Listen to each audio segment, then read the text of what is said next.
Authorities in the United Nations Office on Drugs and Crime are in collaboration with the Nigerian government to put a stop to illegal logging and poaching in Nigerian forests. This indication came up at the unveiling of the International Consortium for Combating Wildlife Crime and Forest Crime Analytical Toolkit in Abuja, the nation's capital. Clevis correspondence brings us the details. On a daily basis, wild plants and animals are being illegally logged, harvested, or hunted in the richest biodiversity areas of the planet to satisfy lucrative illegal domestic and international markets. This has to a large extent created an imbalance in the ecosystem with the resultant effects of climate change.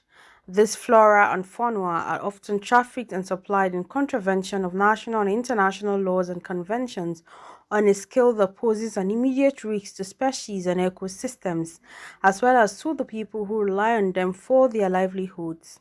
This are fears in some quarters that these species of plants and animals may soon go into extinction.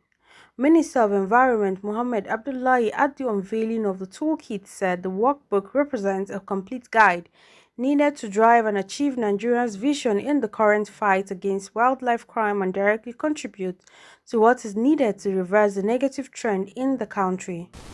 The reverberating but appalling warning in the landmark intergovernmental science policy platform on biodiversity and ecosystem services 2019 global assessment report that about 1 million species are threatened with extinction in many within decades is instructive. The political will and collaborative actions that are being taken to be galvanized by this IPVES warning.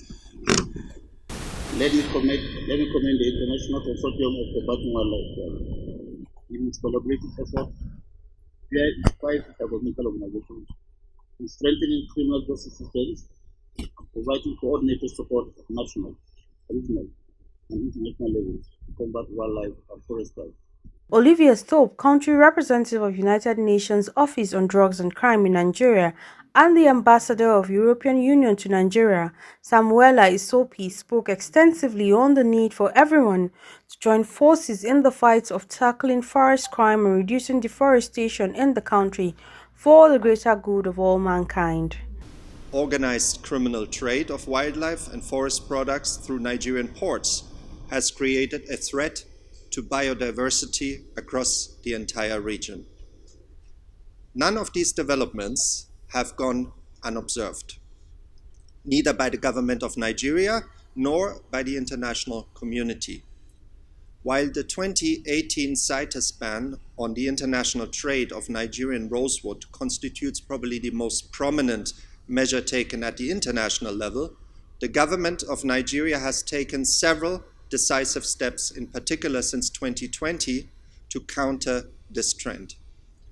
The adoption of the first national strategy to combat wildlife and forest crime, the recent establishment of the Wildlife Enforcement Task Force, as well as the ongoing efforts to review the legislative framework and to build the capacity of the criminal justice system to tackle wildlife and forest crime, all these constitute important initiatives.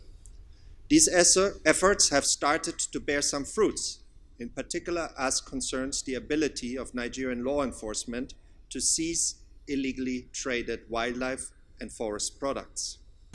The central focus of this event gathering in combating wildlife crime is as important as it is urgent for the survival of not just the animal we wish to protect, but as well our species.